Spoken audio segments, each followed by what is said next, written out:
who we found here. Billy Gilman is coming back to the Chehalis Music in the Park series. We were so blown away by having you the last time, and you got to be part of that group. We were just coming out of COVID. Hmm. We had canceled the year before, and then that was such a rough year. And then, man, going back to that time, Billy, it was such a freeing experience, I guess. It just felt, oh, Oh, man. it was. I mean, I distinctly, I think everybody distinctly remembers when they could actually go to an event again. I mean, the year before that, I was just in my living room doing Friday night concerts on Instagram and Facebook because I literally said, I can't just sit and take up a hobby. I mean, this is, I'll go crazy. Like most of us, I'm sure. But oh, I'll never forget that, and the audience was great, and just to see people, those web shows, you just sit there and you wonder, are people getting it? I can't see there's no interaction other than them typing like a little chat thing, but Right. so what?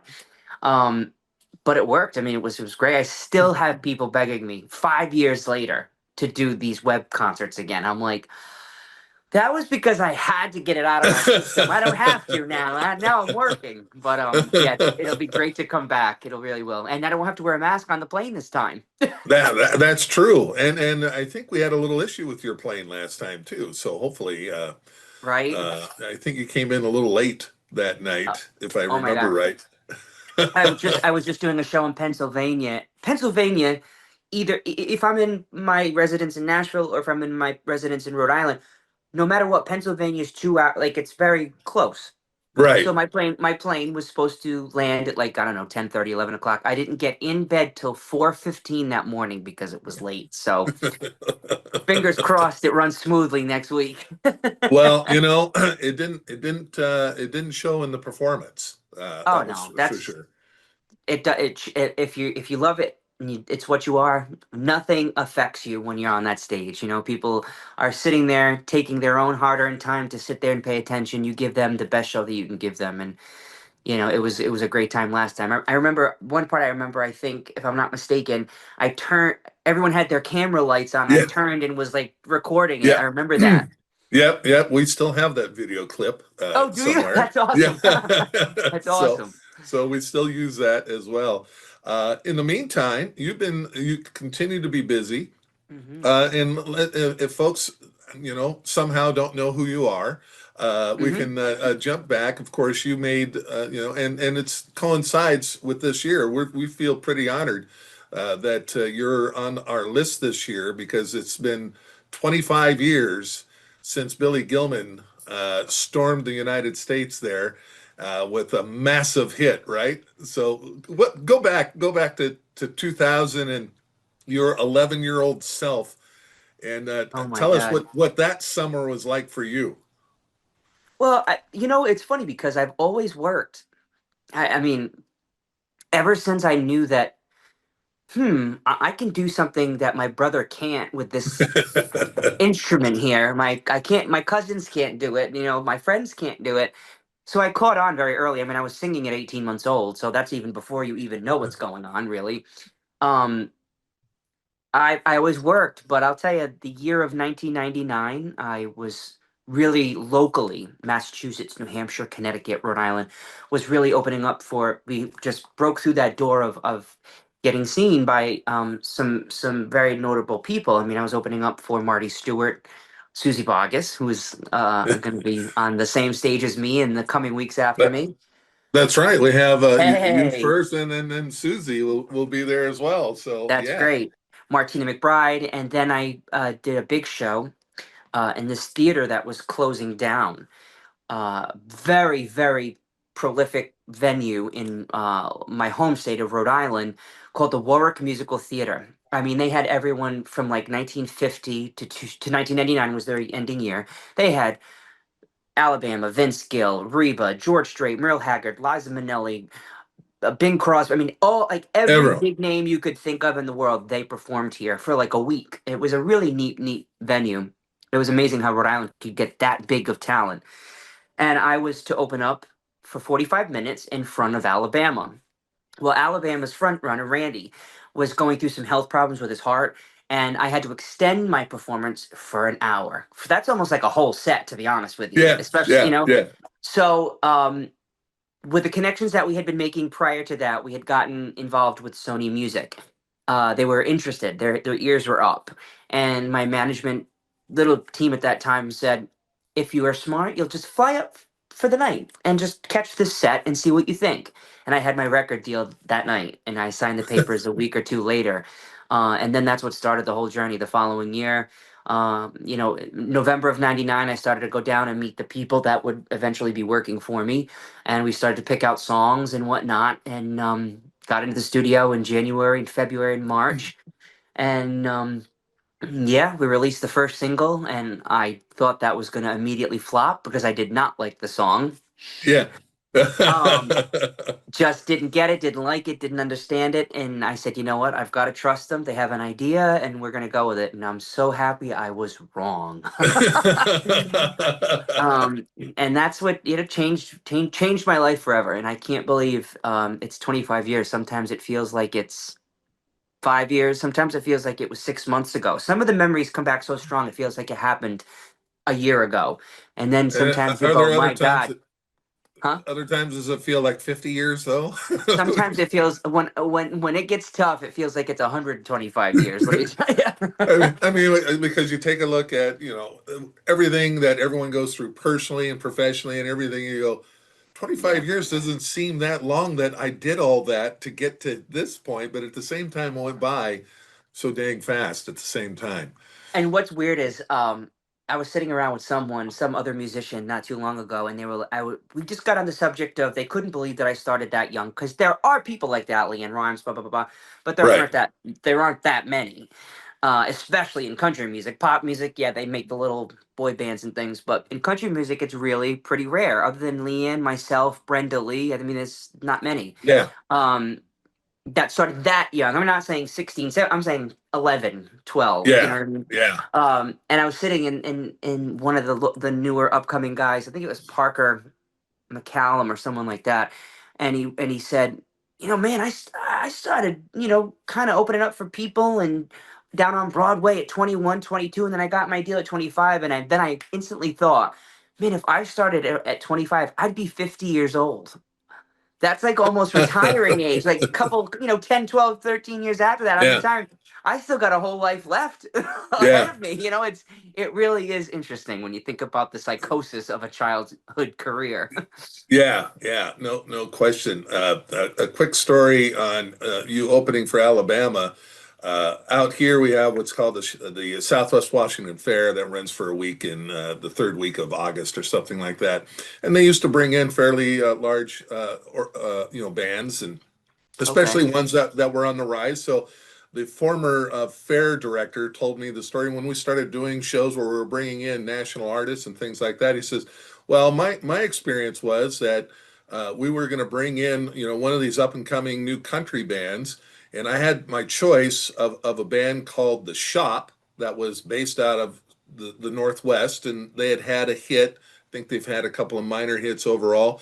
And he said, and then this other band I had no idea of, and I quickly dismissed them. That was Alabama. I said, no, we don't want them coming. We'll go with the shop. And he goes, yeah, I wasn't allowed to pick bands after that. They said that's That's an not your oops. job anymore. That's an oops. But whatever. I'll never forget. I was sitting. It was it was either no, it couldn't have been the. It could have been the ACMs. It was either the Academy of Country or the Country Music Association Awards, and I remember sitting behind one of the biggest signers, presidents, Joe Galani. He was part of RCA, and I'll never forget. I heard him go, "How?" I got done performing, and then I won something, and I sat back down, and I could hear him whispering to his girlfriend, his wife, his mistress, whoever it might have been at the moment. He said, "How did we miss this one?" That's fun to Yeah, hear. so That's it's fun to funny. hear. So, since then, of course, as a young man, and then the changes come. We went through, that you kind of step back from music, and then you burst back on the scene there on that show called The Voice. It seems to be a hit. It stayed around a little bit. A little Uh, bit. first of first of all, we talked about this the last time you were coming up, but just a chance to reintroduce yourself, and that stage really helped you do that. And Hmm. yeah, of course, we all remember the country side of you, but it also revealed that other side of you, that that pop side that was always burning inside of you, if I remember correctly. Yeah, I mean, as you like, I only grew up with Farron Young, Eddie Arnold, Patsy Cline, and the Gaither Gospel Hour. That's all I ever knew. At like 3, 4, 5 years, 6 years old, my grandmother just would play all this stuff. That's all I ever knew. I didn't know rock and roll. I didn't know pop. I didn't know. Um, and then as my career started, and you start to go to the American Music Awards and the Grammys, you're hearing all these different things. And starting so young, you're kind of told what to do. And then I got this knack of my voice can do other avenues too. Not to say I'm just missing country. That's where I am. That's my blood and my soul, but my voice can sing, whatever, Michael Yeah, Jackson's Ben or yeah. Celine Dion's I Surrender. It's just my voice can do that. Don't stop Fortunately, believing. Don't Stop Believing, Justin's whatever, Michael Bublé, whatever. And at that point, I had been in Nashville songwriting. I wanted to go back when I finally knew that my voice was going to come back. Because there's a possibility for a little kid singer, you change, your voice might not come back, Right, and right. it just might not. It might not be able to withhold that because your vocal cords stretch and change and all of that. So when I finally went to the doctor and he said, "No, I can tell you're getting over the hump by the way the vibrations are going and yada yada yada. You can start to retrain, learn your voice all over again." So I retrained with my vocal coach, and really wanted to go back to Nashville to show them it just wasn't a childhood like fun time. Right, It's what I am. I went down there. I didn't have a home then at that point because I lived at home in Rhode Island. And I went and slept on my piano player at the time, Steve Hornbeek. I slept on his couch, and then I got an upgrade to one of his bedrooms. Thanks, Steve. Um, and literally just knocked on doors. I want to songwrite. I want to get into the studio and learn what that knob is or what that button does. I wanted to be part of the community. Go have lunch with Pam Tillis or whatever. Go to right, the songwriting functions and the number one parties. I just wanted to be involved in more than just standing on a stage and telling, having people tell me what to sing. right. And so at that time, that was started to be in my voice changed. It took a very long time. I almost damaged it because I thought I'll just keep singing, and that's a no. So it just took a long time for me to get back and vocally. So in Nashville, I've been there a few years, wrote a bunch of songs, probably over 100 songs, and demoed them and shopped them and did all that. And during that time, the voice was calling my management office. And I kept saying, no, no, no, I'm happy here. I'm happy here. I want to stay and do this. And they were like, all right, whatever, you do what you want to do. And then the last time they called was like 5 times they called. And the fifth time, I didn't say no right away. And I said, you know what? An opportunity like this usually comes and goes, and then you regret that you didn't do it. Well, if it keeps Yeah. coming up in your realm here, why not try it out? Why not?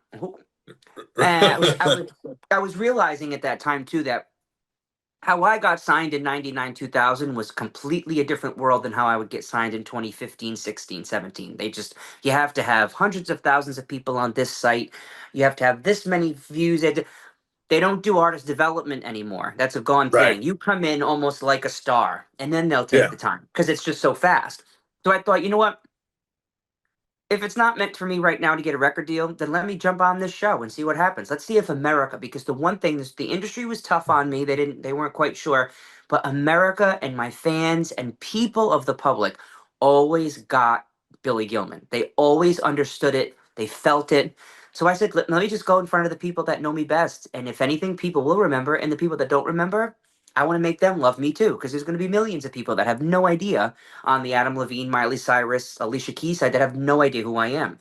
Right. So I jumped in. I said, you know what? I'll try it. And if it's what's to be, America will see it. And thank God they did. And it was a great run. It was a great run. I mean, there were always a lot of people saying he had a career, but I was so young, and it was that much time had gone by. It was like apples and oranges. You know what I mean? I Right, was a right, totally different human being. So right. And with that, and again, with that really, at that point, you came from the old system as a youngster of actual record sales and CD sales and things like that, and then you come back and you can start to see the change in media. I'm a longtime radio guy, and right, radio is completely, it's all of media is a mess right now, and it's nuts. there's a literal scramble to try and figure out how all these pieces come together, and it couldn't be even more chaotic than for you guys trying to make the you can't make the living that you like you did in the past. It's got to be this new way, and trying to figure all those new things out with the way that music is. It's still written, of course, but then how I call it the delivery system is completely different. The Right, delivery right. system of it, and that's the biggest thing. The product, the product is still wanted. The product is still needed. People want it, but now they're getting it a different way, and then we just have to figure out how do we do it this way. That's right. And it comes down to us too, as the performers. It comes down to, if you wrote the song and this and that, what's the right percentage? Because now you buy it where you used to go to Walmart or Kmart or wherever and buy a Tower record. Records, yeah. Tower Records, oh my God, my favorite place in the entire world. I still miss it. The LA, and on Sunset, and then one on Elliston Place on Broadway in Nashville. Oh, I would spend hours, because the cool thing about Tower Records, if you remember, is some of them, the bigger ones, you'd have the artist station, A, B, C, D, whatever, in whatever Yeah, category. And then if they were really big, they'd have like old artifacts, like an old concert tour right. program or this or that. Oh, I would spend hours. It was just my favorite place. Um, you buy a $20 record and that's it. But people knew by the volume, you're gonna go gold in 7 months. You're gonna go platinum in a year. You're gonna do this. You're gonna do that. Now people can stream your song 55 times in an hour.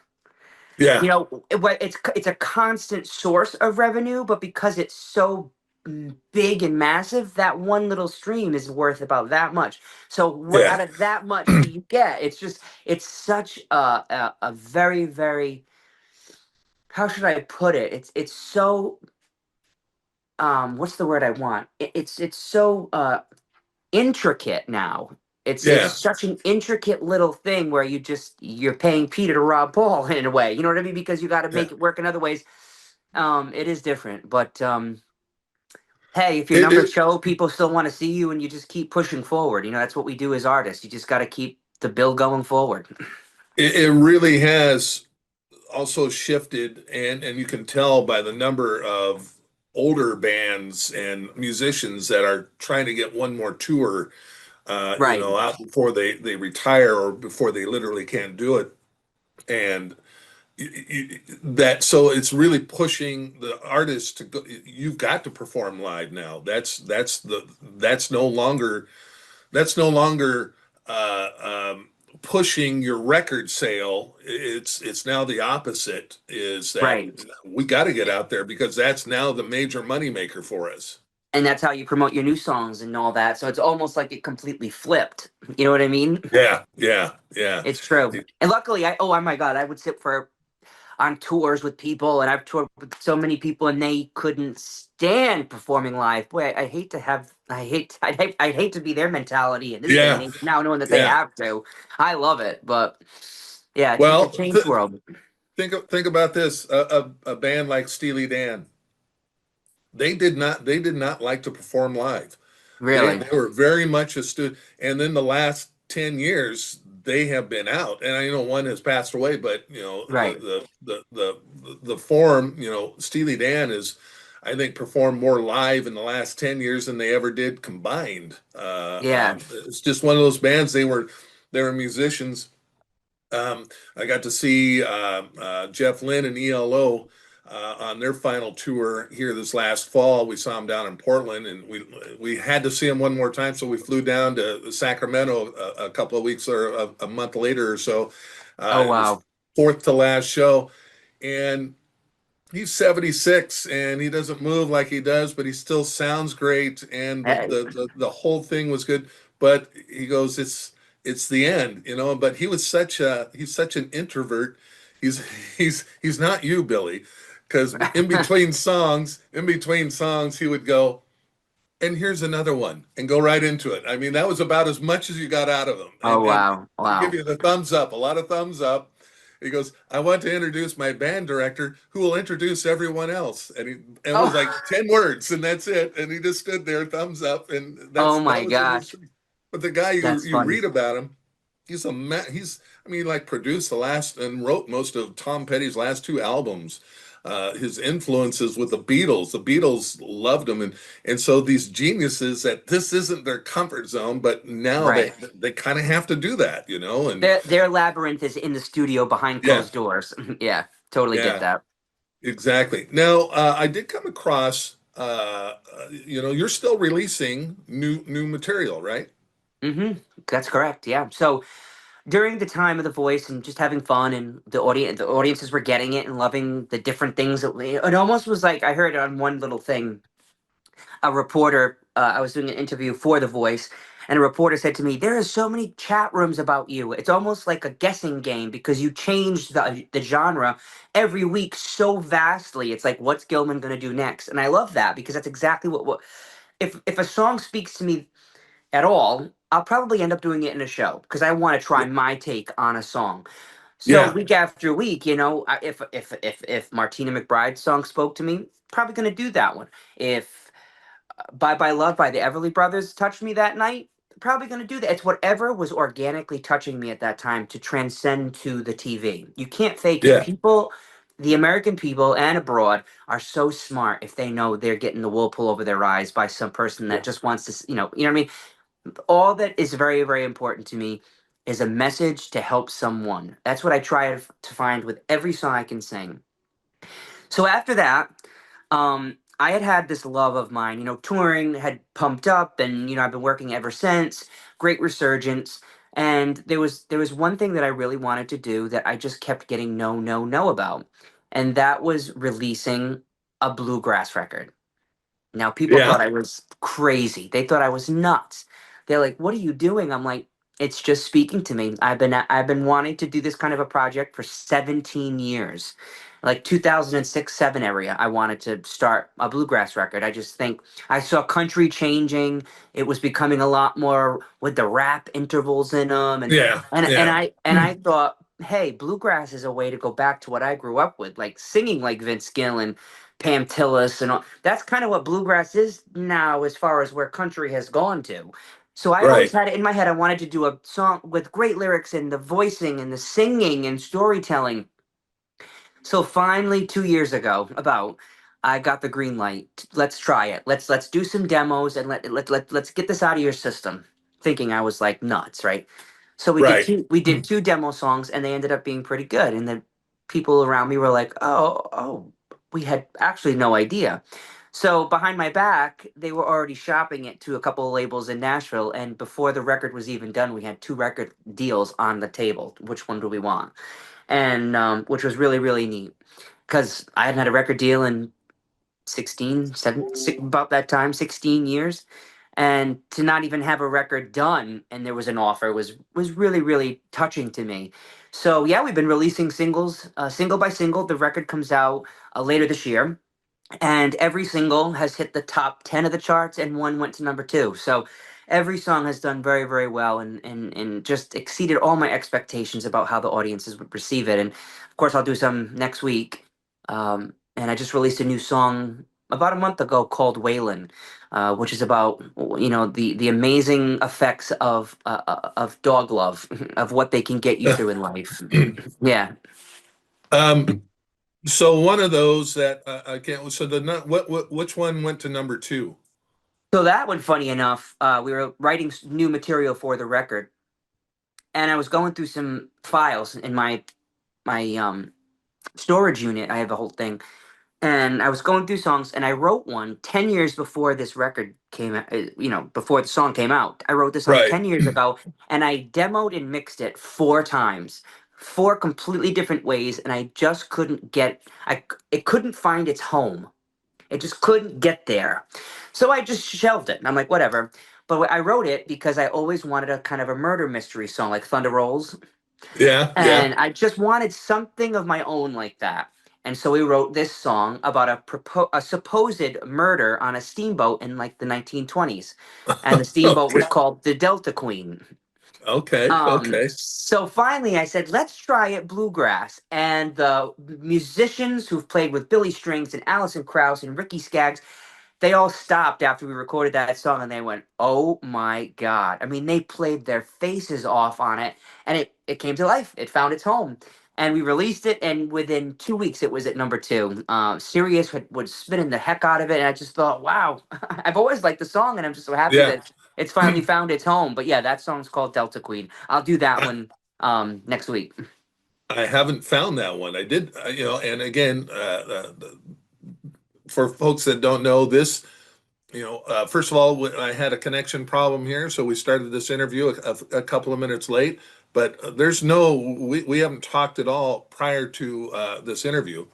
But I had Mhm. this one ready because I absolutely love it, Oh, wait, and oh, I'm curious. Oh, I love this so it's fun video because as it, well. it's fun. So every song on the record I did with old style recording, meaning everybody did it at the same time. So if one person screwed up, including myself, we had to do another take. So they're all one takers. So I thought, right? So it was kind of scary, kind of harrowing. But I thought, how cool would the video be to only it's only one take. There's no cutaways. They follow me the whole way like a one Yeah. take. So I thought that was pretty kind of monochromatic, kind of streamlined of what the whole record was about. But that was fun. It was cold that day. It was like 25 degrees. That's in Beach Bend in Bowling Green, Kentucky. Oh, geez. Hey, shall we give him a little taste here? Yeah. I love the black and white too. Yep. Yeah, that was a fun one to make. One of the easiest videos. Now, were you literally singing? I mean, I know you put the song in after that, but when you're going through that, what do you how do you do it? Do you actually just sing it out, as you're going through, so you stay in time, or You have to. So what happens is with a music video, they have like people all around you with playbacks. And like say like which is so funny because it's totally the opposite. But say you see a music video and it's like and they're singing and it's like this, right? There's an yeah, effect where if you speed the song up, like say it was I don't know, Don't Rock the Jukebox by Alan Jackson, and they want him to be like kind of slow mo, they'll speed up the song, Don't Rock the Jukebox, and you have to sing it like that. Play me a country song, don't what? Like it's oh, oh, crazy. oh, All I these got you, different yeah, effects. So with yeah. this one, because it was a one But when it take slows deal, down, it looks the same, right? right? Got- And so with this one, because we weren't going to do that kind of effect, they just have the playback and it clicks in, and then the camera zoomed down, and I've never been one to pantomime to like lip sync. You can totally tell because I Yeah. go so extra. I'm so like just eccentric because I'm trying to make up in my head. I want people to think I'm really singing live. So when I do these music videos and I don't physically sing, it looks ridiculous. So I was actually singing. We did about 20 takes. So I sang each take. and and so I'm sure that you didn't just have one. I mean, it was like you did it and you go, that's pretty good. Can we do it a little better? Is that kind of Oh the yeah. mentality there?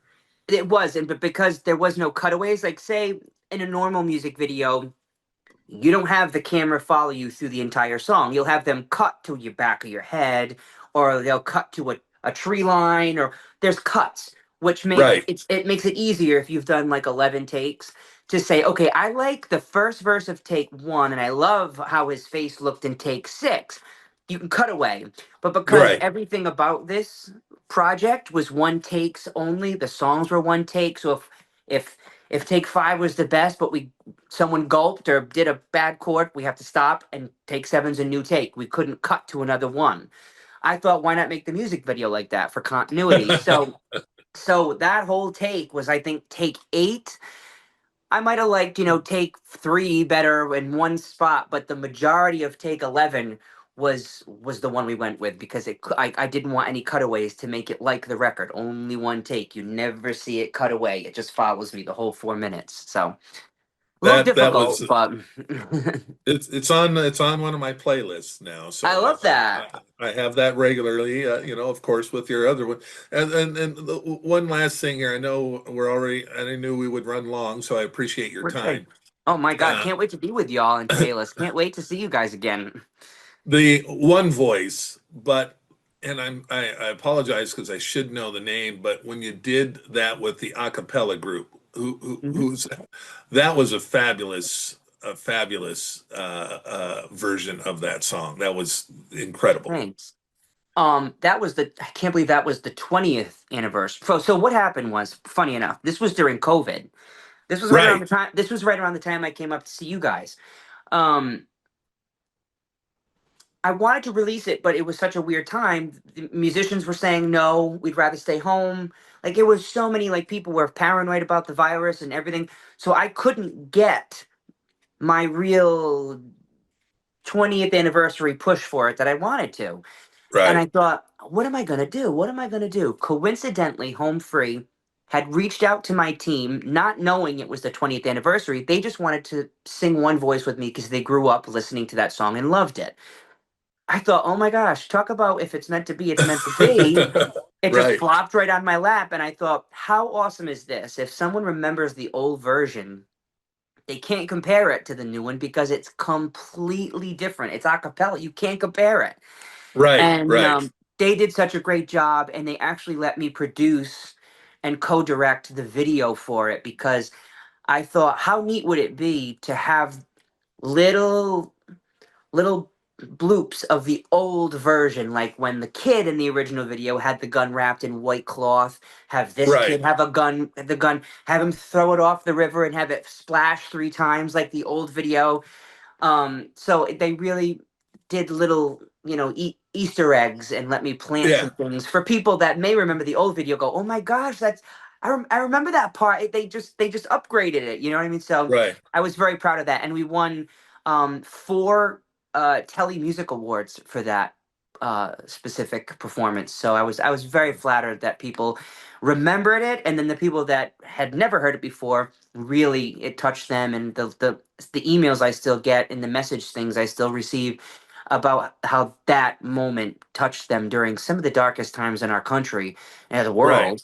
It meant a lot. So, and I do that version. I do that a cappella version. So I'll be doing that as well at the park. And not to spoil anything, but I have to ask, how in the world can you sing anything other than that as your final song of your shows? That's what I mean, well, I don't want to spoil anything, but that is my closer because I yeah. want people to stay till the end. Yes. Yes. Like I never understood the artists that will do their biggest hit like number 10 in the show. I Oh, see so many oh, people go, "Okay, I'm good. I've heard the song. We can go now. Let's get out of here before parking gets, the oh. parking lot outside gets jammed." My friend, we had a gentleman, Elliot Lurie, up, and he was the lead singer of he wrote and sang Brandy, You're a Fine Girl. Oh, you can say Brandy. Yep. Yeah, exactly. That was the second song he did.